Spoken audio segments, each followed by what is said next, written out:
growing up, I don't know if you are told, but I was told so many times that that's the 3 ways God can answer prayers.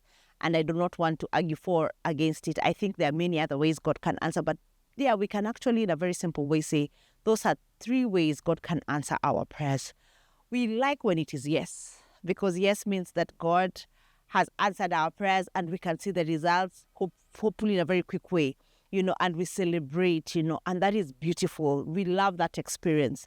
But sometimes God says, wait, it's a yes, but you're going to wait for long, not because he is just a sadist who wants to see you suffer for long or see you beg for longer. It is not like that, but because as James tells us, he's trying to do our work, to build perseverance in us, to bring out godliness in our lives. And sometimes God will just say, okay, I'm going to answer you, but you're going to wait. And I think the hardest thing about waiting is you don't know how long you will wait, because it's not common for God to tell you, wait for 2 months, wait for a year. He just says, wait, and walk with me. And sometimes that can be hard. The hardest even is when God just says no. What do you do with a no? And Paul is one of those people who God said no. In 2 Corinthians chapter 12, we are told that he pleaded with God 3 times to remove this thorn from his flesh. We don't know exactly what it is, but many people have believed, it is was going through a difficulty in his body. Some say some eye problem. We are not told exactly what, but God, he says he pleaded with God 3 times, and God basically tell him, no, I'm not going to remove that thing. I'm not going to answer your prayer. He actually got a no.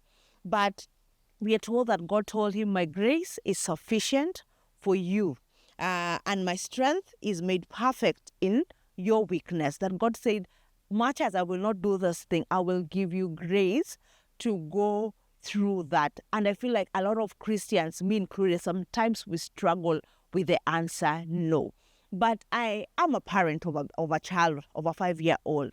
But there's sometimes I have had to say no to my daughter. And as a parent, you want your child to be happy with your response, to love you for your response. But sometimes when you say no, your child sulks. Sometimes even do not understand that.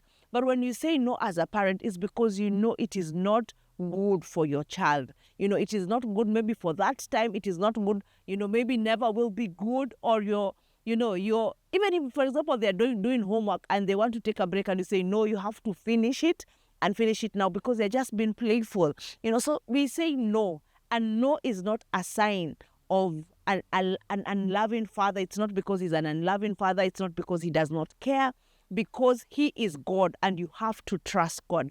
But I think, like Paul, the best part of it is even in the no, there will be grace of God to carry you. My grace is sufficient for you. So we need as Christians to be ready to accept the answer no from God. And when that no comes, we know that in whatever this situation that God is not changing, then his grace will be sufficient for us and his strength will be made perfect.